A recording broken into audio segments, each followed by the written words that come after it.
اعوذ باللہ من الشیطان اللعین الرجیم بسم اللہ الرحمن الرحیم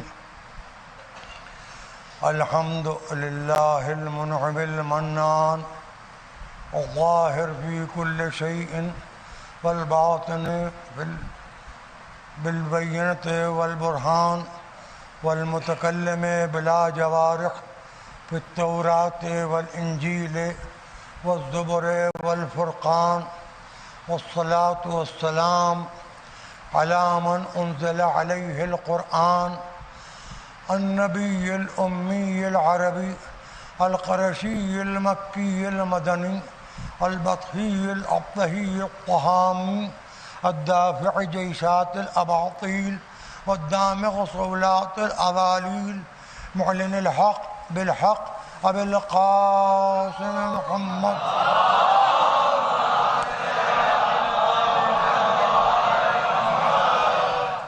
وعلى اہل بیت الطیبین الطاہرین المعصومین المظلومین الذین اذهب اللہ عنہم الرجس وطہرہم تطہیرا.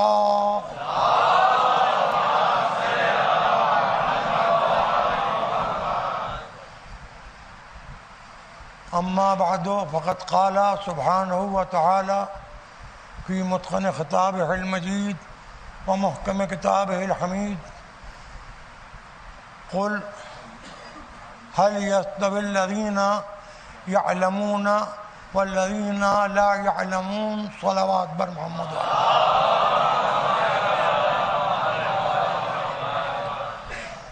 حضرات، کچھ دو تین باتیں ان لوگوں کے انتظار میں کہ جو آواز سن کے مجلس میں آنے کے عادی ہو جائیں.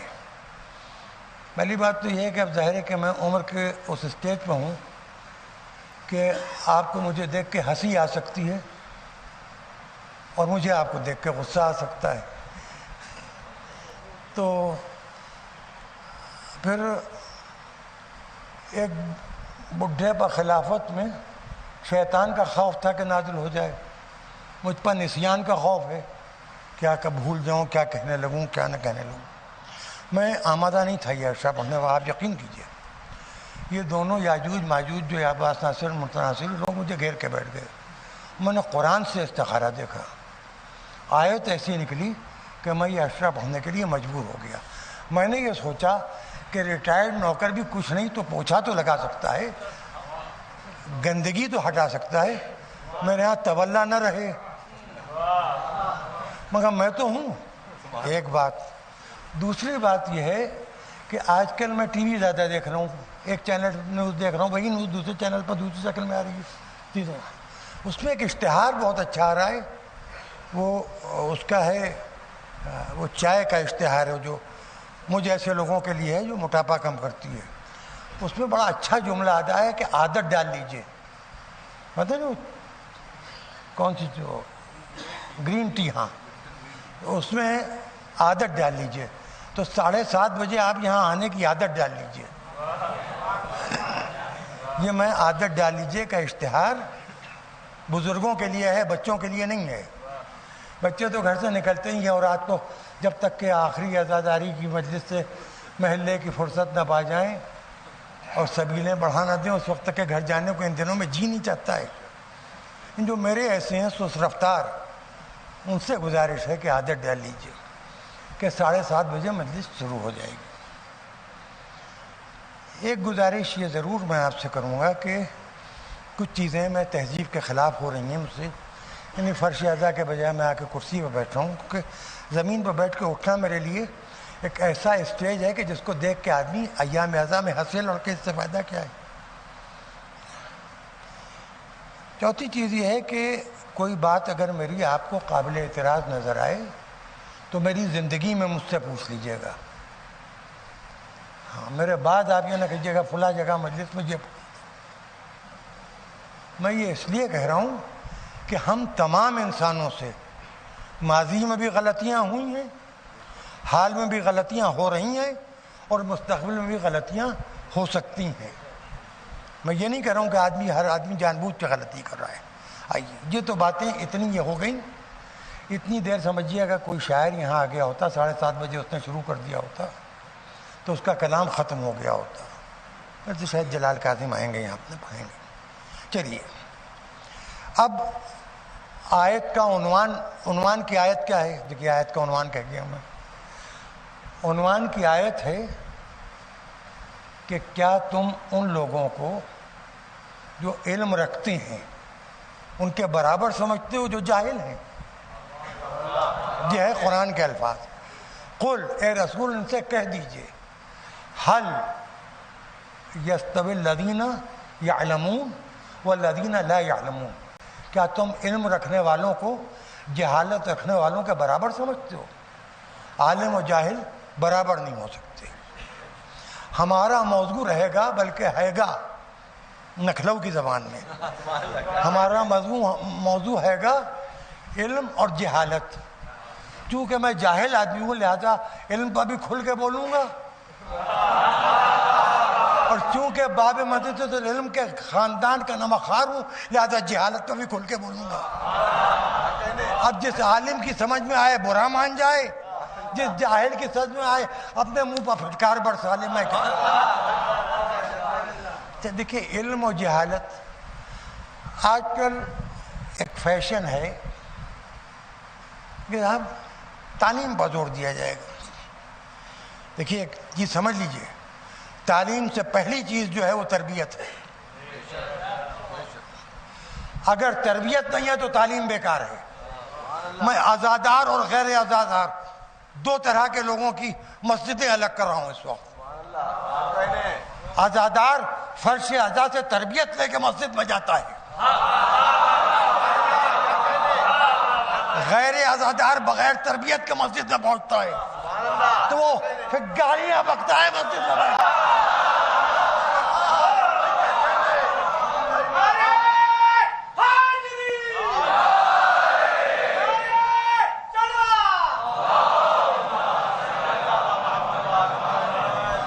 جہالت کی بھی کئی قسمیں ہیں. ایک چیز یہ بھی سمجھ لیجیے، علم اس کو نہیں کہتے ہیں کہ کتاب لیے استاد کے سامنے بیٹھیں، وہ کہہ رہا ہے الف سے ابا اور بیٹے سے بیٹا اور اے سے ایپل اور بی سے برڈ. اس کی ضرورت نہیں ہے. علم اللہ جس کو چاہتا ہے ودیعت کر دیتا ہے. دوسرے وہ خالق ہے، قادر مطلق ہے. اب ایک بات اور بھی سمجھ لیجئے، ہمارے ساتھ ایک مسئلہ اور بھی ہو گیا ہے. ہم اپنے مذہب کو دوسرے مذہبوں سے کمپیئر کرنے کی کوشش کرتے ہیں.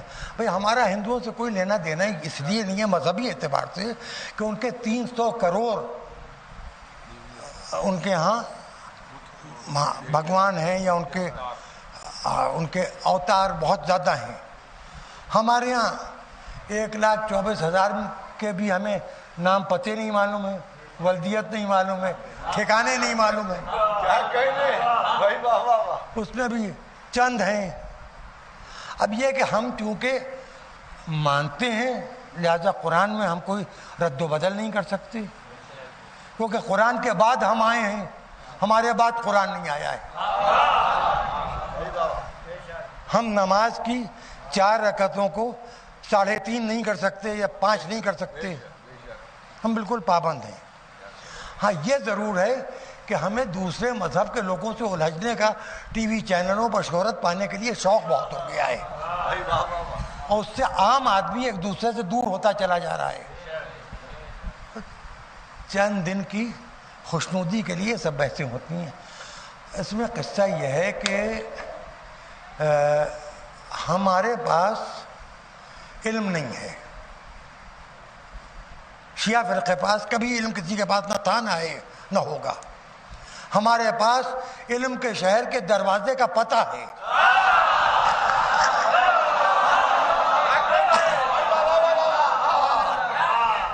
کروڑوں روپے کا سامان کہیں بھیج دیجئے آپ، پتہ غلط ہے تو نہیں پہنچے گا. اور کہیں بھی آپ کچھ مانگنے چلے جائیے، غلط پتے پر چلے جائیے گا تو کچھ نہیں ملے گا. اب آپ شیعہ ہیں، آپ کے دروازے پر کوئی پہلی محرم کو مٹھائی مانگنے آ جائے اور وہ مسلمان نہ ہو، وہ کہے ہمیں تو یہ معلوم ہے کہ آپ لوگ حضرت عمر رضی اللہ تعالیٰ عنہ کے دشمن ہیں، اور وہ پہلی محرم کو مرے یا تب مٹھائی کھلائیے.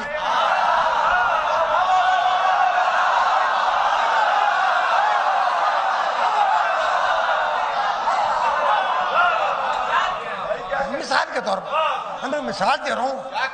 آپ لوگ تو نوجوان تو میرے پیچھے پڑ گئے ہیں، آپ بچوں نے تو میرا مذاق بنا لیا ہے. آپ میری شکل میں کیا کارٹون دکھائی دیتا ہے، میں بول رہا ہوں آپ شروع ہو گئے واہ واہ واہ، اس پر لوگ خفا ہوتے ہیں،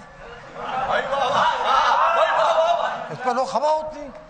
واہ واہ ہو رہی ہے، واہ واہ کے لیے مجلس کسی مقصد کے تحت پڑھیے، واہ واہ کے لیے نہ پڑھیے. اب آپ بتائیے میں مقصد سمجھوں تو مقصد پر مجلس پڑھوں؟ میں تو اپنے کو پہچانوانے کے لیے مجلس پڑھتا ہوں.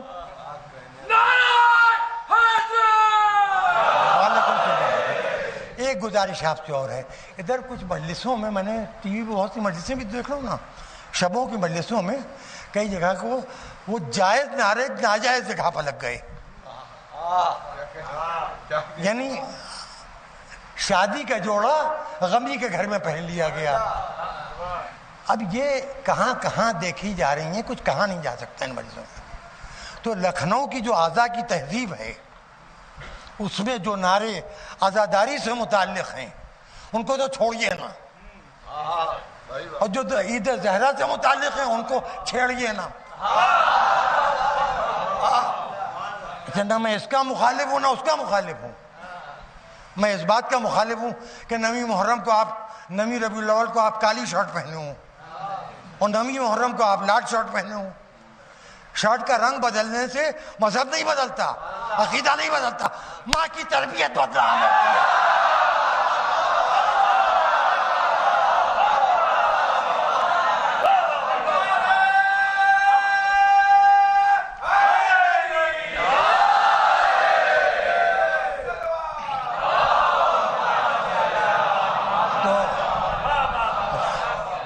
اب آپ اس کا بیٹے آپ لوگ اس کا دھیان رکھیے گا، اور یہ آپ کی نوجوانوں کی ذمہ داری ہے. واقعی کچھ نعرے ایسے ہیں جن کا تعلق لاؤڈ اسپیکر یا لائیو ٹیلی کاسٹ سے نہیں ہے. نماز میں بھی 4 رکعتیں ہیں، 2 سائلنٹ ہیں.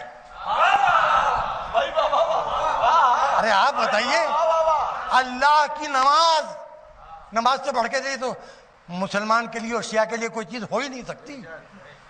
تو نماز بھی 2 طرح کی ہے، 2 رکعتیں آواز بلند سے، 2 رکعتیں سائلنٹ. تو 2 رکعتیں حسینیت کی آواز بلند سے اور 2 رکعتیں سائلنٹ. بلکہ یہاں تو قصہ دوسرا ہے، یہاں تو 3 رکعتیں سائلنٹ ہیں.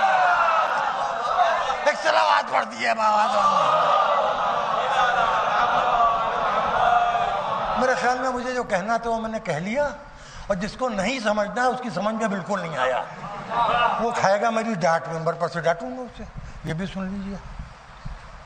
مجھے اتنا حق تو پہنچی ہے، آپ میں سے بہت سے باپ سے بھی بڑا ہوں میں. اچھا ایک چیز سے میاں اور آپ لوگ ہوشیار رہیے، ہم عزاداروں میں کچھ ایسے لوگ ہیں جو عزاداری سے جلتے ہیں. ہم شیعوں میں کچھ ایسے لوگ ہیں جو شیعہ مذہب سے جلتے ہیں. ہم اثنا عشری لوگوں میں کچھ ایسے اثنا عشری ہیں کہ جو شیعہ مذہب اور خاص طور سے محرم کا چاند دیکھ کے ہڈیاں سلگنے لگتی ہیں. چنانچہ ہم عزاداری کو بدنام کرتے ہیں. ہم یہ کہنے کی کوشش کرتے ہیں کہ ساری لڑائیاں، سارے جھگڑے، سارے فسادات شیعوں کے بیچ ایام اعزاں میں شروع ہوتے ہیں، جبکہ جھگڑا ہوتا ہے رمضان کے چاند پر. ہوا کہ نہیں ہوا؟ کوئی کہہ رہا ہے ہو گیا، کوئی کہہ رہا ہے نہیں ہوا. جھگڑا ہوتا ہے عید کے چاند پر. اس شہر میں کبھی پہلی محرم 3 مرتبہ نہیں ہوئی ہے، عید کی نماز 3 مرتبہ ہوئی ہے.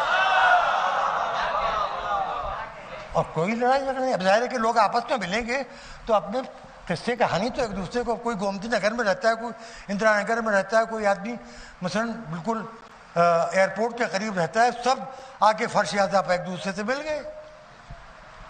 تو جیسے جمعۃ الوداع میں مل جاتے ہیں، جیسے عیدین میں مل جاتے ہیں، اس میں جلدی ہوتی ہے.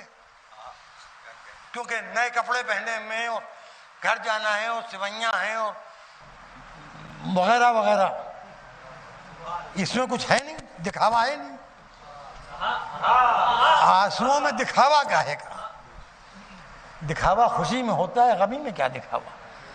وہ دکھ کا تعلق تو دل سے ہے, دل سے ہے, دماغ سے ہے. تو اب اس میں خواہ کے لیے بھی میں نے نخلوی زبان بولی ہے, غلط بولا ہے میں نے. خواہ اس میں الجھنیں پیدا کی جا رہی ہیں. لیکن آپ کو اس سے پریشان ہونے کی ضرورت نہیں ہے. قصہ یہ ہے کہ بہت سے لوگ یہ سوچتے ہیں کہ اگر ہم, سنیے گا, رسول کی تعریف کرتے رہے تو ہمارا کوئی فائدہ نہیں ہے. ہم قرآن کی عظمت بیان کرتے رہے تو ہمارا کوئی فائدہ نہیں ہے. حضرت علی کے فضائل سناتے رہے تو کوئی فائدہ نہیں ہے. امام حسن کے فضائل سناتے رہے تو کوئی فائدہ نہیں ہے. جناب سیدہ کے فضائل سناتے رہے تو کوئی فائدہ نہیں ہے. امام حسین کے فضائل سناتے رہے تو کوئی فائدہ نہیں ہے. ہاں, اگر تھوڑا سا ہم مسلمہ کذاب کی تعریف کر دیں یا ہم یہ کہہ دیں کہ قرآن میں کچھ آیتیں گھٹا لی جائیں یا کچھ بڑھا دی جائیں, یا ہم یہ کہہ دیں کہ یہ پرانی کتاب ہے, اس کی کوئی ضرورت نہیں رہ گئی ہے, یا ہم یہ کہہ دیں کہ نعوذ باللہ حضرت علی نے مرحب کو اس سے بحث مباحثہ کر کے علم کل تھے, حضرت علی باب مجنون تھے, اسے قائل کر لیتے, خامخواہ اس کے 2 ٹکڑے کر دیے. یا ہم یہ کہہ دیں کہ کوئی ذوالفقار نازل نہیں ہوئی, یہ صرف شیعوں کی کہانیاں ہیں. ابھی آپ دیکھیے لعنت کے ساتھ اتنی زبردست شہرت ملے گی کہ ہر ایک پہچاننے لگے گا. لوگ پہچاننے لگے گا کہ نہیں پہچاننے؟ تو بہت سے لوگ بیچارے بچپن سے سوچتے ہیں کہ ہم بھی ایسا کریں گے تو یہ ہو جائیں گے, اور ایسا کریں گے تو وہ ہو جائیں گے, اور یہ کریں گے تو ان کے اندر کچھ ہوتا نہیں ہے. کیوں نہیں ہوتا؟ کیونکہ ان کے اندر مانگنے کی صلاحیت نہیں ہوتی. جن سے مانگنا چاہیے ان سے مانگتے نہیں. سیٹھوں, ساہوکاروں, تاجروں, مالداروں سے مانگتے ہیں جو خود کبھی کبھی دیوالیہ ہو جاتے ہیں. آپ سمجھیے نا, ان سے مانگیے کہ جن کی عطا میں اس لیے کمی نہیں ہے کہ اللہ کی قدرت میں کمی نہیں ہے. تو سوچنے کا انداز بدل جاتا ہے. تو گفتگو ہو رہی ہے علم اور جہل پر. تو آج آئیے, آج آپ سے ہم بات کرنا چاہ رہے ہیں 5-7 منٹ. ذرا سا سنجیدگی سے سنیے گا, ہنسیے گا نہیں. اللہ ایک ہے. اس آدمی کا نام بتائیے, ان 2 آدمیوں کا نام بتائیے جن کے کہنے سے آپ مان لیتے ہیں کہ چاند ہو گیا. ان میں سے کبھی کسی نے اللہ کو دیکھا ہے؟ چلیے چھوڑ دیجیے. کسی نے خواب میں اللہ کو دیکھا ہے؟ کسی خواب میں اللہ آیا ہے؟ نہیں آیا. بغیر دیکھے مان رہے ہیں؟ اچھا کہ یہ دیکھا نہیں ہے تو مانیں گے نہیں؟ تو اب یہ بتائیے جبرائیل کو کتنوں نے دیکھا؟ قرآن کی آیتوں کو نازل ہوتے ہوئے کتنوں نے دیکھا؟ پھر بہت سے سوال پیدا ہوں گے. اس زمین کو بنتے ہوئے کس نے دیکھا؟ اس کائنات کو بنتے ہوئے کس نے دیکھا؟ ذرا غور کیجیے گا. اب یہاں سے میں ایک بات عرض کروں گا, وہی بات شاید تھوڑی سی تکلیف دہ ہو, آپ کے لیے نہیں, ان ناظرین و سامعین کے لیے کہ جن کے لیے فرش عزا عذاب الہی سے کم نہیں ہے. آپ اللہ کو مان رہے ہیں, اللہ کو مان رہے ہیں, رسول اللہ کو بھی مان رہے ہیں. آپ غدیر کا مولا آپ کی سمجھ میں نہیں آتا. یہ بتائیے سمجھ میں کیا آیا؟ کیا اللہ سمجھ میں آ گیا جو ماننے لگے؟ کیا رسول اللہ سمجھ میں آ گئے جو ماننے لگے؟ یہ صبح کی 2 رکعت سمجھ میں آ گئی جو پڑھنے لگے؟ یہ ظہر کی 4 رکعت سمجھ میں آ گئی جو پڑھنے لگے؟ یہ مغرب کی 3 رکعت سمجھ میں آ گئی جو پڑھنے لگے؟ یہ 30 دن بھوکے پیاسے رہے، روزے رکھے، رمضان سمجھ میں آ گیا جو روزے رکھنے لگے؟ حج کر کے آئے، منڈی ہوئی چندیالیاں ٹہل رہے ہیں، حج سمجھ میں آیا جو خانہ کعبہ کے طواف کر رہے تھے؟ یہ صفا و مروہ کے درمیان یہ کندھے اچکا کے دوڑ کیوں رہے تھے؟ اتنا غیر سنجیدہ کام ایسی عبادت میں کچھ سمجھ میں نہیں آیا۔ اچھا وہ تو سب اپنی جگہ پہ، یہ ایک جگہ پر رک کے آپ نے 3 پتھروں کو شیطان مان لیا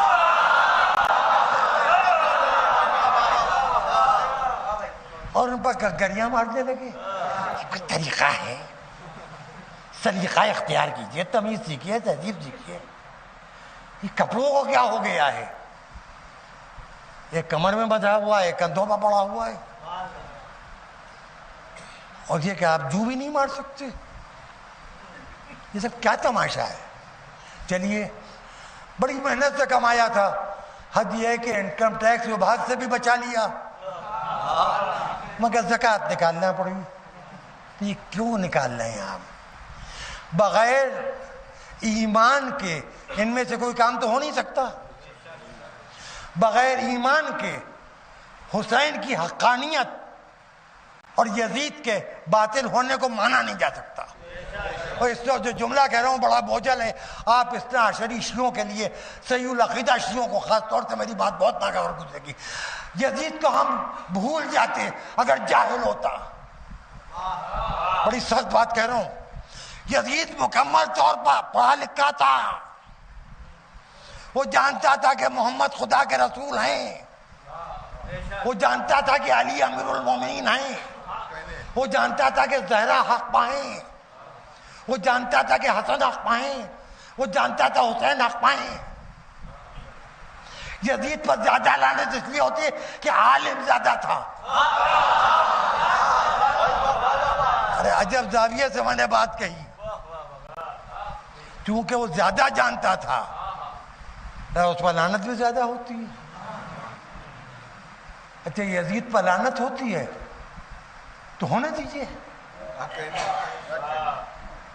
ایسا ہے کہ ہم لوگوں کا قصہ یہ ہے کہ ہم اپنے بارے میں نہیں جانتے، لیکن یہ کہ 5 6 7 8 مہینے کے سن سے بچہ ماتم کرتے دیکھ کے ماتم سیکھ جاتا ہے۔ برا نہ مانیے کہ ہاتھ جوڑ کے کہہ رہا ہوں، میں نے کسی بچے کو 1 سال کے اندر کے بچے کو اذان دیتے نہیں دیکھا۔ 1 سال کے بچے کو میں نے نماز پڑھتے نہیں دیکھا۔ 1 سال کے بچے کو 1 گھنٹہ روزے کی نفل میں بھوکا رہتے نہیں دیکھا۔ یہ سب چیزیں شریعت ہیں، غم حسین فطرت ہے۔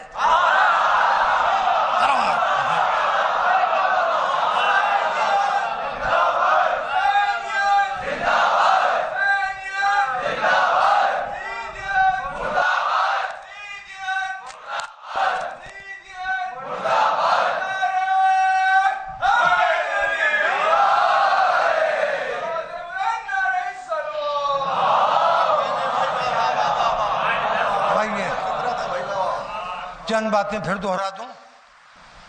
کل وہی میں نے کہا نا کہ وہ کون سی چائے ہے، گرین ٹی کے لیے اشتہار آتا نا، عادت ڈال لیجئے، تو عادت ڈالیے 7:30 بجے جلال کاظم جمع شروع ہو جائیں گے، عادت ڈال لیجئے۔ دوسری بات یہ کہ کوئی ایسا نعرہ نہ لگائیے گا کہ جو آپ کے اعضاء کے لباس سے الگ ہو۔ کالے کپڑوں کے نعرے الگ ہیں، لال اور زرد کپڑوں کے نعرے الگ ہیں۔ بس میں اس سے زیادہ کیا کہوں آپ سے، کیونکہ ڈرتا ہوں، منع کرتے ہوئے بھی ڈرتا ہوں، کیونکہ جس نے لعنت کو روکنے کی کوشش ہے مرتے مر گیا، آج تک اس پر لعنت ہو رہی ہے۔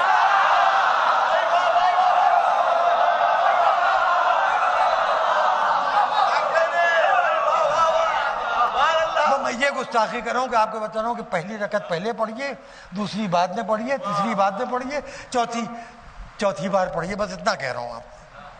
اور آخری کی 2 رکعتیں دھیمی آواز سے پڑھیے، بس یہ کہہ رہا ہوں میں آپ سے، اور کچھ کہہ نہیں رہا ہوں۔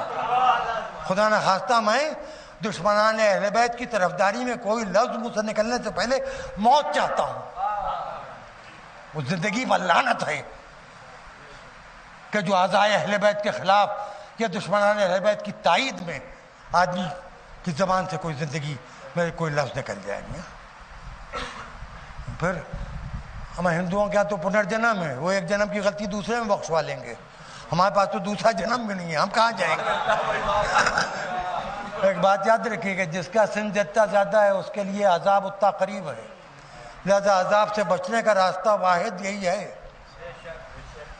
اب آپ غور کیجئے کہ اس وقت ہمارے آپ کے مسائل کیا ہیں کہ برسات کا محرم ہے، گرمی بہت ہے، امس بہت ہے، کہیں بارش ہو رہی ہے، کہیں سیلاب آیا ہوا ہے، کہیں راستے بند ہو گئے ہیں. فطری پریشانیاں ہیں. سردیوں میں سردی ہوگی، گرمیوں میں گرمی ہی ہوگی، برسات میں برسات ہی ہوگی، اور بہت کچھ اب جدید ٹیکنالوجی کی وجہ سے اور سائنس کی ترقی کی وجہ سے ہم کو بہت کچھ آسانی سے حاصل ہو گیا ہے اور حاصل ہوتا چلا جا رہا ہے. لیکن ایک گلہ کرنا اور شکوہ کرنا بھی ہم انسانوں کی فطرت ہے. تو موسم جیسا بھی ہو، بہرحال حالات جیسے بھی ہوں، لیکن جیسا بھی موسم ہو نماز تو پڑھنا ہے، روزہ تو رکھنا ہے، اگر واجب ہو گیا ہے تو حج تو کرنا ہے. غلط تو نہیں عرض کر رہا ہوں. تو عزاداری تو ہونا ہے. یہ پانی کی برسات کا موسم ہے.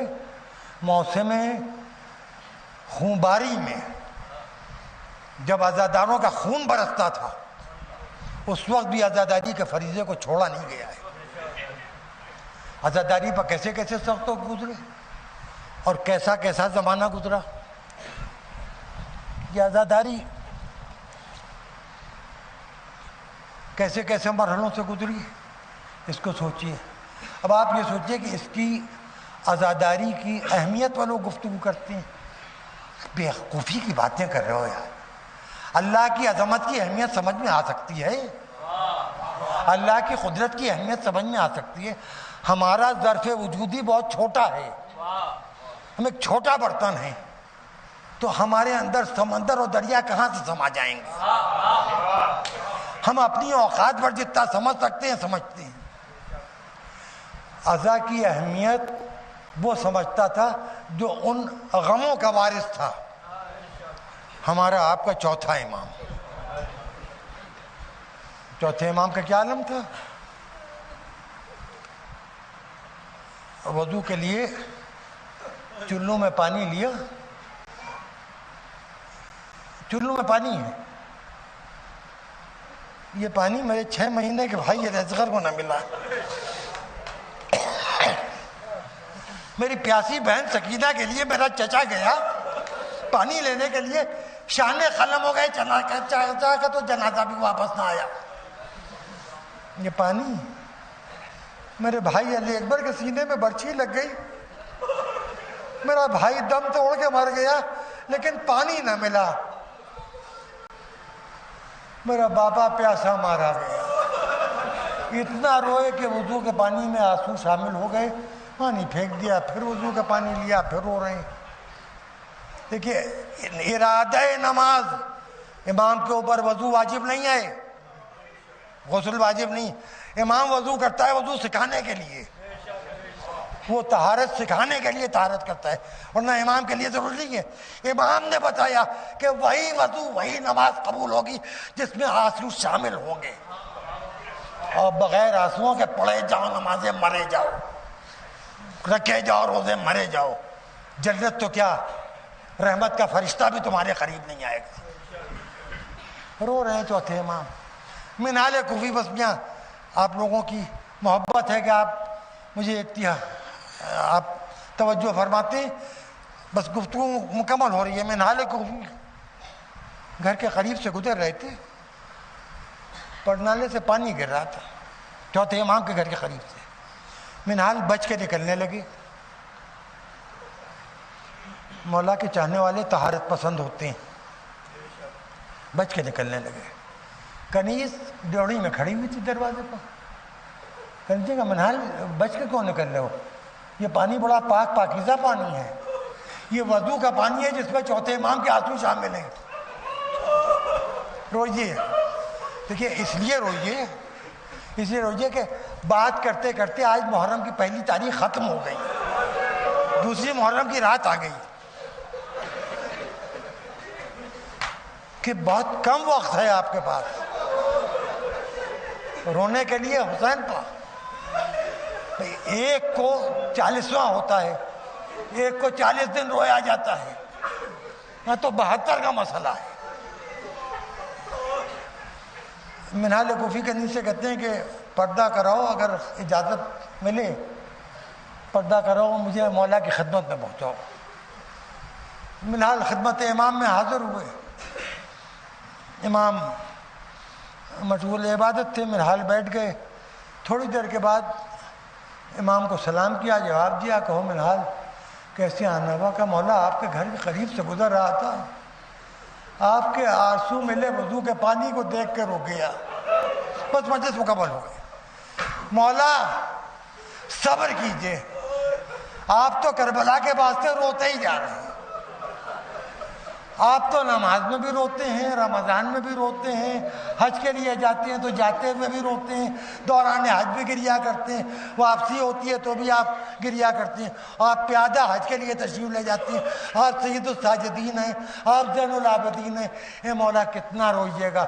کیا منہال بے انصافی کر رہے ہو؟ منہال انصاف کرو، یعقوب کا ایک بیٹا نگاہوں سے اوجھل ہو گیا تھا تو 80 برس روئے تھے، آنکھیں سفید ہو گئی تھی، میرا برا کرا رو دعا، میری پھوپھیوں کے سروں سے چادریں چلی، میرے بہنوں کے تازیانے لگائے گئے، مجھے ہتھکڑیاں پہنائی گئی۔ سيعلم الذين ظلموا أي منقلب ينقلبون